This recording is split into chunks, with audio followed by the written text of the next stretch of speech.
नमस्कार दोस्तों, स्वागत है आप सभी का आज की लेटेस्ट अपडेट वीडियो में। तो चलिए जान लेते हैं देश और दुनिया की सभी ताज़ा तरीन खबरों को सिर्फ 10 मिनट में। पर अभी तक आपने इस वीडियो को लाइक नहीं किया तो लाइक कर दीजिएगा। हज और उमराह के लिए जीएसटी से नहीं मिलेगी छूट, सुप्रीम कोर्ट ने टूर ऑपरेटरों की याचिका खारिज की। भगवा वस्त्र बहसा बैल, हिंदू नाम साधु बन बिहार की गली गली में क्यों भीख मांग रहे मुस्लिम, हाजीपुर से 6, मुंगेर से 3 पकड़े गए। बेटा बेटी को साथ लेकर ईडी दफ्तर पहुंची Sonia Gandhi, national Herald case से पूछताछ पर कांग्रेस का वही पुराना हुड़दंग। मंदिर सोमनाथ महादेव का मेले में ठेका अनवर शेख को, वीएचपी ने जताई आपत्ति, कहा श्रद्धालुओं की धार्मिक भावना को आहत किए जाने का खतरा। गर्व है आपके प्रधानमंत्री के तौर पर काम किया, पूर्व राष्ट्रपति को पीएम मोदी का पत्र, कोविंद बोले आपने मेरे मन को छू लिया। मुख्तार अंसारी की बीवी और एमएलए बेटा फरार, तलाश में कई जगह छापेमारी, बसपा एमपी अफजाल की 15 करोड़ की संपत्ति हुई कुर्क। कारगिल का वह युद्ध जिसने बताई अग्निवीर की जरूरत, जानिए 2 शैतानों से मुकाबिल सेना को कैसे आधुनिक और हाईटेक बना रही मोदी सरकार। जाहिद अरमान ने पोती बहू को कर दिया अगवा, धर्म परिवर्तन का डाल रहे दबाव, बिहार के बेगूसराय का बुजुर्ग लाचार, मदद की लगा रहे हैं गुहार। एमएस धोनी को सुप्रीम कोर्ट का नोटिस, आम्रपाली ग्रुप के साथ 150 करोड़ के लेन देन का है मामला, ग्राहकों को नहीं मिले फ्लैट्स, ब्रांड एम्बेसडर थे माही। निकाह से इनकार करने पर मोहम्मद आदिल ने छात्रा को मार डाला था, अब उसकी फांसी का होगा लाइव प्रसारण, 19 बार घोंपा था चाकू फिर काट डाला था सिर। खुले में नमाज पर आपत्ति क्यों, कावड़ियों पर पुष्प वर्षा से बरखा दत्त को लगी मिर्ची, लोगों ने कहा भोले के भक्त सड़क नहीं कब जाते। कावड़ियों पर बरस रहे जो फूल, उनसे जल रहे कई घरों के चूल्हे, सावन से व्यापारियों की बल्ले बल्ले, चाय से लेकर चूड़ी बेचने वालों तक ने कहा महादेव की कृपा।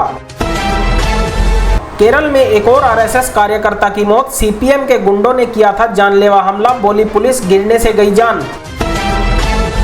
न्यूड फोटो शूट से महिलाओं की भावना को किया आहत, रणवीर सिंह के खिलाफ पुलिस कंप्लेंट, आलिया भट्ट बोली बुरा नहीं सुन सकती। 1000 विधानसभा क्षेत्रों में चुनाव परिणाम तय करने वाला अल्पसंख्यक कैसे, संविधान में सभी समान, फिर विदेशी संप्रदाय के लिए अल्पसंख्यक मंत्रालय क्यों। स्मृति ईरानी से खुन्नस ऐसी, उसकी बेटी को बार वाली बताने के लिए फैक्ट को दिखाया ठेंगा, द वायर और यौन शोषण आरोपित में कांग्रेस ने खोजा सहारा। रजनीकांत सर एक जिम्मेदार नागरिक हैं, आयकर विभाग ने किया सम्मानित, सबसे ज्यादा टैक्स भरने वाले एक्टर में अक्षय कुमार भी हैं शामिल। सीडीएस बिपिन रावत और कन्हैया लाल को श्रद्धांजलि, नुपुर शर्मा का समर्थन, अनोखी है कांवड़ यात्रा की झांकियां, एम्बुलेंस और सैन्य वाहनों को हट कर देते हैं रास्ता। राष्ट्र धर्म के लिए किसी भी हद तक जाऊंगा, बोले कश्मीर फाइल्स के प्रोड्यूसर, आमिर खान के लाल सिंह चड्ढा से टकराएगी अगली फिल्म। स्मृति ईरानी पर वार के लिए कांग्रेस ने अपनाए पुराने पैंतरे, बेटी को बनाया निशाना, चुनावी हताशा की लड़ाई लड़ रहे राहुल गांधी के छोटे पसीने। लखनऊ के लुलू माल के पास अब मेरठ के माल में पढ़ी गई नमाज, वीडियो आया सामने, डीजीपी ने स्थानीय पुलिस से मांगा जवाब। सशस्त्र बलों की योजना में राष्ट्रपति से परामर्श नहीं कर सकती सरकार, टीएमसी नेता साकेत गोखले की आरटीआई खारिज, फिर भी फैला रहे हैं झूठ। नए युग के कर्ण किसी भी अन्य नागरिक की तरह गरिमा से जी सकते हैं, आईडी में मां का नाम भी चलेगा, केरल हाईकोर्ट का आदेश। गुस्ताखे नबी की एक सजा, सरतन से जुदा, पिता को आया मैसेज, फिर रेलवे ट्रैक पर मिला बेटे का शव, पहले बताया जा रहा था सुसाइड। मुस्लिम बढ़ते गए, सरकारी स्कूलों में घुसता गया मदरसा राज, झारखंड के 5 जिलों में 70 स्कूल ऐसे जहां जुमे पर छुट्टी, प्रार्थना का स्टाइल भी बदला। कांवड़ यात्रा में मेहनत की रेकी कर रहा था नाजिम, किसी को दे रहा था सारी सूचनाएं, यूपी पुलिस ने दबोचा, पहले भी मिल चुकी हैं धमकियां। 68वें राष्ट्रीय फिल्म पुरस्कारों में कश्मीर फाइल्स को कोई अवार्ड नहीं, भड़के निर्देशक विवेक अग्निहोत्री, एबीपी और आज तक चला रहे हैं खबर। कांवड़ियों का रास्ता रोकने के लिए डाल दी बड़ी बड़ी चारपाई, पीछे खड़ी हो गई मुस्लिम महिलाएं, मुरादाबाद के इब्राहिमपुर में हंगामा। खबरें अभी और भी हैं, बने रहिए हमारे साथ। हर खबर आपको विस्तार से बताएंगे, देश और दुनिया में क्या चल रहा है ये भी समझाएंगे। लेकिन वीडियो में आगे बढ़ने से पहले जनसंख्या नियंत्रण कानून के बारे में आपकी क्या राय है, हमें कमेंट करके जरूर बताएं। हज और उमराह के लिए सऊदी अरब जाने पर जीएसटी में छूट की मांग वाली विभिन्न निजी टूर ऑपरेटरों की याचिकाओं को सुप्रीम कोर्ट ने खारिज कर दिया है। मीडिया रिपोर्ट्स के अनुसार याचिका में टूर ऑपरेटरों ने जीएसटी को भेदभावपूर्ण बताते हुए छूट देने की मांग की थी। इन प्राइवेट कंपनियों की दलील थी कि जिस तरह हज कमेटी के जरिए हज पर जाने वालों को कोई सर्विस टैक्स नहीं देना पड़ता, उसी तरह निजी ऑपरेटर के माध्यम से हज यात्रा को भी जीएसटी से मुक्त रखना चाहिए। ये तर्क देते हुए कहा गया था कि हाजियों को दी जाने वाली सेवाएं जैसे विमान यात्रा, आवास आदि मजहबी गतिविधियों के लिए छूट दी जानी चाहिए, जिस पर सुप्रीम कोर्ट ने सुनवाई के बाद अब जीएसटी में छूट देने की मांग खारिज कर दी है।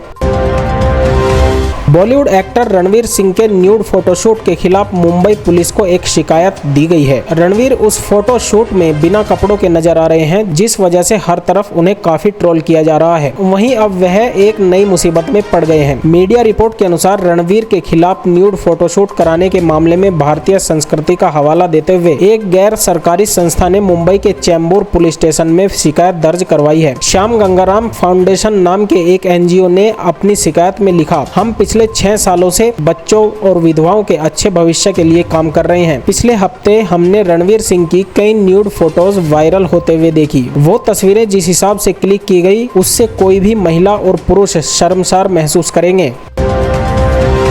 कांग्रेस की अंतरिम अध्यक्ष सोनिया गांधी पूछताछ के लिए मंगलवार को प्रवर्तन निदेशालय के सामने पेश हुई। मामला नेशनल हेराल्ड से जुड़े मनी लॉन्ड्रिंग का है। इस बार बेटे राहुल गांधी और बेटी प्रियंका गांधी वाड्रा के साथ सोनिया ईडी दफ्तर पहुंची। उनसे दूसरे दौर की पूछताछ हो रही है। वहीं पूछताछ के विरोध में कांग्रेस नेता सड़क से संसद तक उसी तरह हुड़दंग मचा रहे हैं, जैसा पिछली बार देखने को मिला था। कांग्रेस ने विरोध प्रदर्शन के लिए सत्याग्रह करने की योजना बनाई है। इसे देखते हुए दिल्ली पुलिस ने सीआरपीएफ और आरएएफ कर्मियों सहित भारी बल तैनात कर दिया है। कांग्रेस प्रमुख सोनिया गांधी के आवास और ईडी कार्यालय के बीच पूरे 1 किलोमीटर की दूरी पर बैरिकेडिंग कर दी गई है। 25 जुलाई 2022 को देश को द्रौपदी मुर्मू के रूप में 15वीं राष्ट्रपति मिलने के साथ ही निवर्तमान राष्ट्रपति रामनाथ कोविंद की विदाई हो गई है। तमाम नेताओं ने रामनाथ कोविंद के कार्यकाल को लेकर तमाम तरह की बातें की, मगर इसी बीच जिस प्रशंसा ने उनका सबसे ज्यादा दिल छुआ वो किसी और के द्वारा नहीं बल्कि प्रधानमंत्री नरेंद्र मोदी द्वारा पत्र में की गई थी। 24 जुलाई को लिखे गए इस पत्र को पूर्व राष्ट्रपति रामनाथ कोविंद ने अपने ट्विटर पर शेयर किया। उन्होंने लिखा, प्रधानमंत्री के इस पत्र ने मुझे बहुत गहराई से छुआ है। मैं उनके दयालु और दिल छू लेने वाले शब्दों को उस प्रेम और सम्मान के प्रतिबिंब के तौर पर लेता हूं जो साथी नागरिकों ने मुझ पर बरसाए। बता दें कि इस पत्र में प्रधानमंत्री नरेंद्र मोदी ने राष्ट्रपति रामनाथ कोविंद के कार्यकाल की तारीफ करते हुए उनका आभार व्यक्त किया है। पीएम ने कहा कि जिस समय महामारी की चपेट में पूरे विश्व में हाहाकार मच गया था, उस समय वह शांति और एकता का स्रोत बने।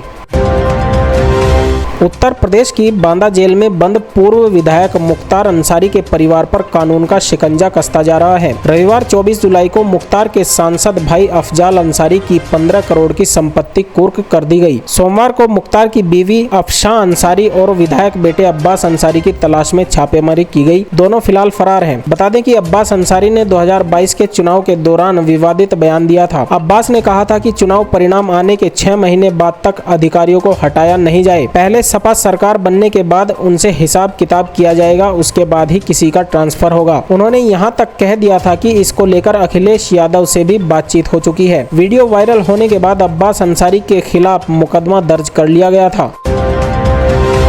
सावन के महीने में कांवड़िए बाबा भोलेनाथ को जल चढ़ाने के लिए कोई हरिद्वार तो कोई काशी निकल पड़ा है। उनके लिए जगह जगह लंगर, आराम करने की जगह से लेकर हरिद्वार में उन पर पुष्प वर्षा भी हो रही है। इस बीच एनडीटीवी की पूर्व पत्रकार और मोजो न्यूज की संपादक बरखा दत्त को पुष्प वर्षा से मिर्ची लग गई है, जिसके बाद उन्होंने ट्विटर पर आकर इसमें प्रशासन की संलिप्तता का विरोध किया है। उन्होंने अपने ट्वीट में लिखा, राज्य के अधिकारियों के लिए कांवड़ियों पर पंखुड़ियों की बौछार करना लेकिन सार्वजनिक स्थानों स्थानों पर नमाज पर आपत्ति जताना कैसे ठीक है। मैं साझा सार्वजनिक स्थानों पर फैले धर्म की प्रशंसक नहीं हूँ, लेकिन यह खुले तौर पर पक्षपातपूर्ण है। एक तरह से सार्वजनिक स्थानों पर नमाज के विरोध को देखते हुए उन्होंने कावड़ियों पर सदा हुआ अटैक किया है। यहाँ उन्हें राज्य की संलिप्तता अखर रही है। हालांकि बरखा दत्त के ट्वीट पर जहाँ लिबरल और वामपंथी गिरोह समर्थन में उतरा, तो वहीं बहुत से लोगों ने सोशल मीडिया पर बरखा दत्त की धज्जियां उड़ा डाली।